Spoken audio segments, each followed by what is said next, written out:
So everything you put out there, it's better to put out one thing that day that's interesting, that people respond to and like and comment, than doing 10 things that no one responds to, okay? So engagement, that traction is what pushes it up into the newsfeed.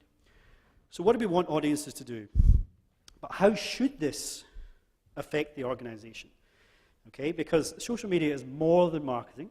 Okay, we've seen or heard rather today a lot of stuff about customer service, and there are some organizations out there doing great stuff in social media about customer service, about helping people, things like tickets going on sale, or practical stuff about how to get to the venue and transport. Other events are happening tonight. Make sure if you're arriving, do this, blah, blah, blah.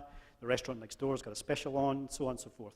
You know, because that last piece of the audience journey, okay, all these stages that the audience takes, that last stage, that real practical one, about how do I actually do these things to get through the front door, is the sort of thing that people want help with, okay?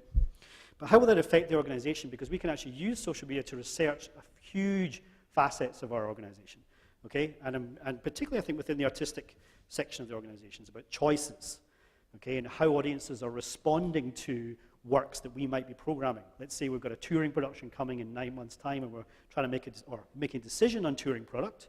We haven't decided if we're going to take A or B.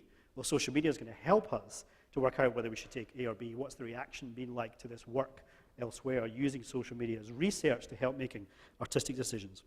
And also the last one there is a financial target. Do we need to hit something that we need to be aware of as a kind of KPI, as a return? So back to that audience question in terms of who is the audience, okay, and what do they need? What does the audience really need from you? Okay, we've been through that question of what do we want the audience to do, but what do they actually need?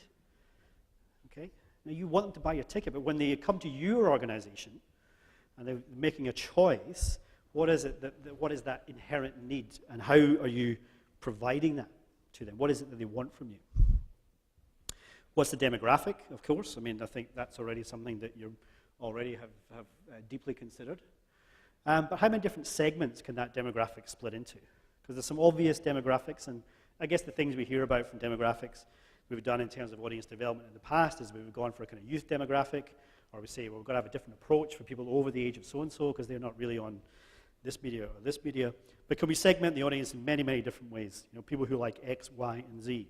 So social media all about fragmentation and segmentation, and we can get to these groups of people that we've never really been able to get to before. The people who like both knitting and science fiction and teddy bears, you know? I mean, we can get to those people. They might be a small number, but we can get to them in a way that just wasn't previously practical before. But within that, how do they behave? And what sort of channels they use? Because different people and different segments will use channels very differently. So we heard the Pinterest thing, okay? So now I'm thinking if I want to hit the kind of 45 plus female demographic,